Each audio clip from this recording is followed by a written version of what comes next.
to shoot in 4K? Are you a new blogger? Do you want to know which cameras to use for your vlogging? Stay tuned as I answer your questions right now.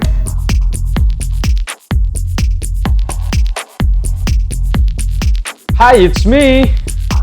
And today we are going to find out which one is better. Filming in 4K, GoPro Hero 4, or using a Sony RX10 Mark II. This is my favorite. It's good with pictures, but it's really heavy when you're vlogging around carrying this thing. I have a Xeon crane to stabilize the videos. And just to warn you, none of these videos are stabilized, so all of these are handheld. Or if you want to use a handheld, this is my trusty FDR AX53, and this is my favorite because when you see something, all you have to do is open the screen, shoot, boom, there you go. And then when you're finished shooting, close, that's it.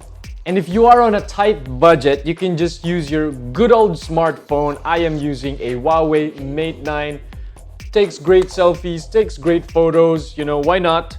But of course, it's not stabilized as well. So if you're shooting videos, you will see the video footage is a little bit shaky. And what else? Of course, and then right now I'm filming on the iPhone 7 in 4K as well. So you can have an idea of how do these videos look like in 4K. So hence, the battle of the 4K. Enjoy!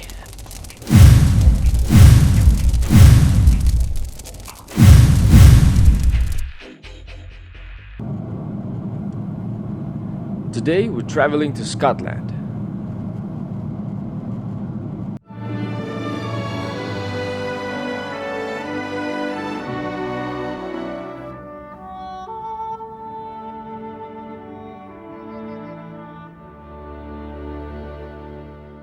All videos shot in 4K Ultra HD.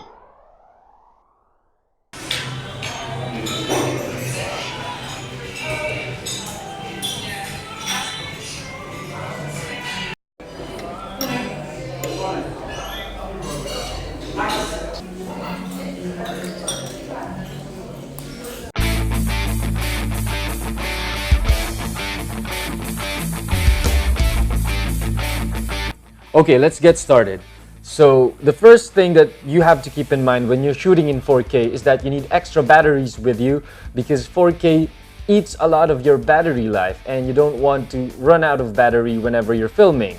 So the first camera that we're shooting with is the AX53, and what I want you to focus on is that the footage is much smoother compared to the next camera, which is the Sony RX10 Mark II. As you can see, every step that I make, it makes a shake on the camera. It doesn't look nice when you're filming, it doesn't look nice to your viewers, but the 4K quality is okay, I would say.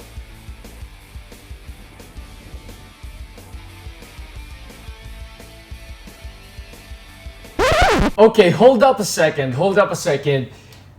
I am just editing this video right now and I can see that the GoPro Hero 4 Silver records 4K, yes, but it only records it in 14 frames per second. Now that will result in a very jittery video. It's not really smooth and it's really not pleasant to watch. Wow, 14 frames per second, that's really low for me.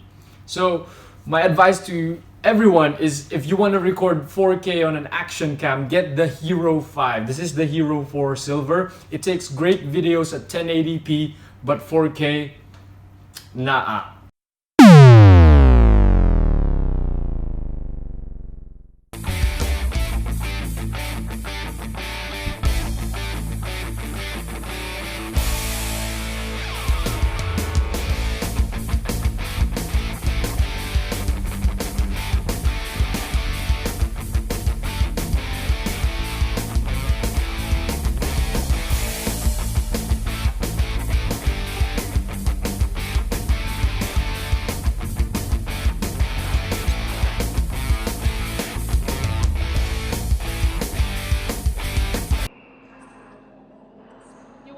for the video how to buy the ticket?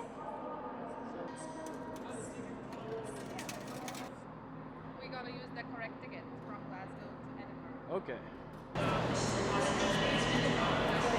We are now at the ScotRail train station. It's really nice because they have free Wi-Fi. Look at them trying to access their Facebook, adding me on Instagram.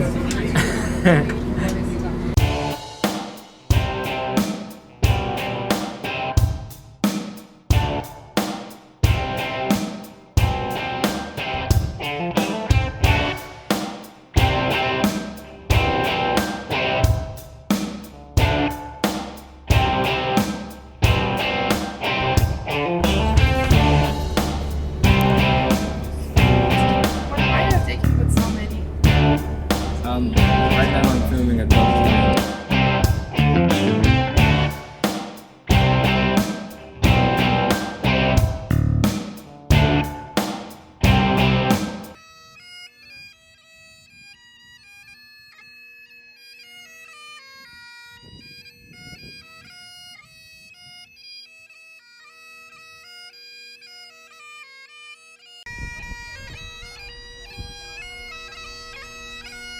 One of the features that you will notice with the GoPro is that they have a wider field of view when you're taking videos, which means you can see more of the background, and it has this curve effect. Because the GoPros, they have a fisheye lens. One thing to keep in mind when you're shooting with your GoPro is that it doesn't have a zoom feature compared to vlogging with other cameras.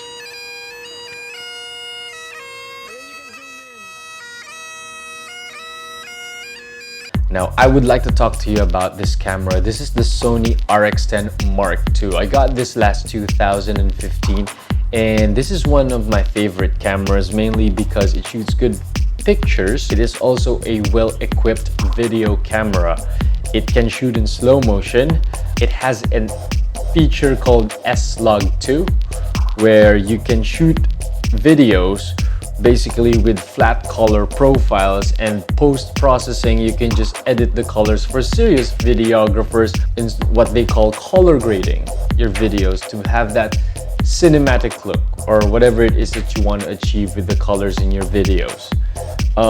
The downside of this is that it's quite heavy, and as you have noticed in my videos, it takes shaky footage. Although there is an image stabilization system, it still takes shaky videos. That's why we have a crane to stabilize those videos. What I don't like about this one as well is that when you shoot in 4K, 2 hours tops, and then your battery's depleted. It doesn't even reach 2 hours. Sometimes it's just an hour and a half and you're out of battery already. Okay, so to answer the big question, should you or should you not shoot in 4K?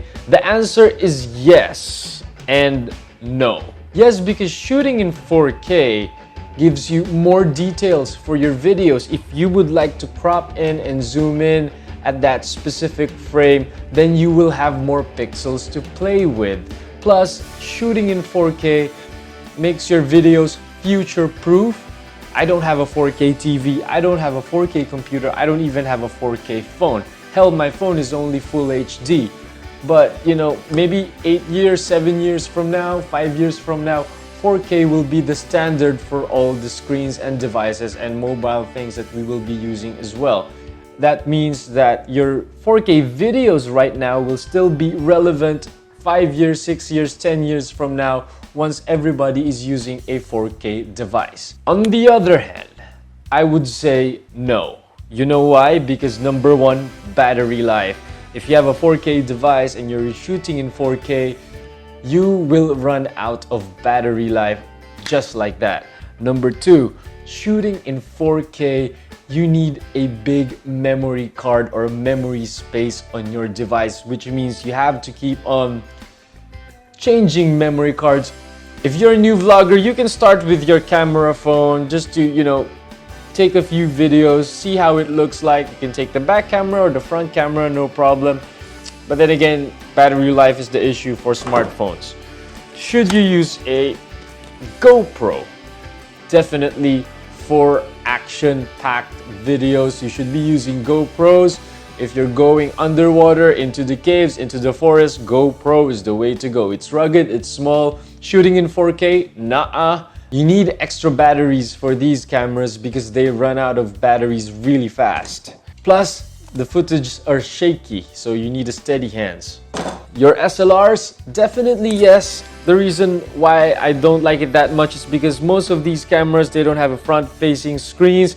If you want to shoot yourself, you can hardly see yourself, so it's really hard to frame where the camera is looking at. Plus, it's shaky footages, you need stabilizers for that as well. And my best recommendation of all is a handycam. You know why? Very easy, just open, shoot, bam, bam, bam. Plus, you get to look and frame at yourself. I also want to recommend our cameras which can connect to your smartphones. So let's say, for example, all of these cameras connect to your smartphones. They have an app that you can download in the App Store. Basically, what it does is that you can take a footage anywhere and then you can frame it using your phone, which is great. I hope you find these videos really helpful, and I hope to see you on my next videos. Add me on Instagram. My username is dboywhogotlucky. See you in my next travel and tech videos. Peace. Bye-bye.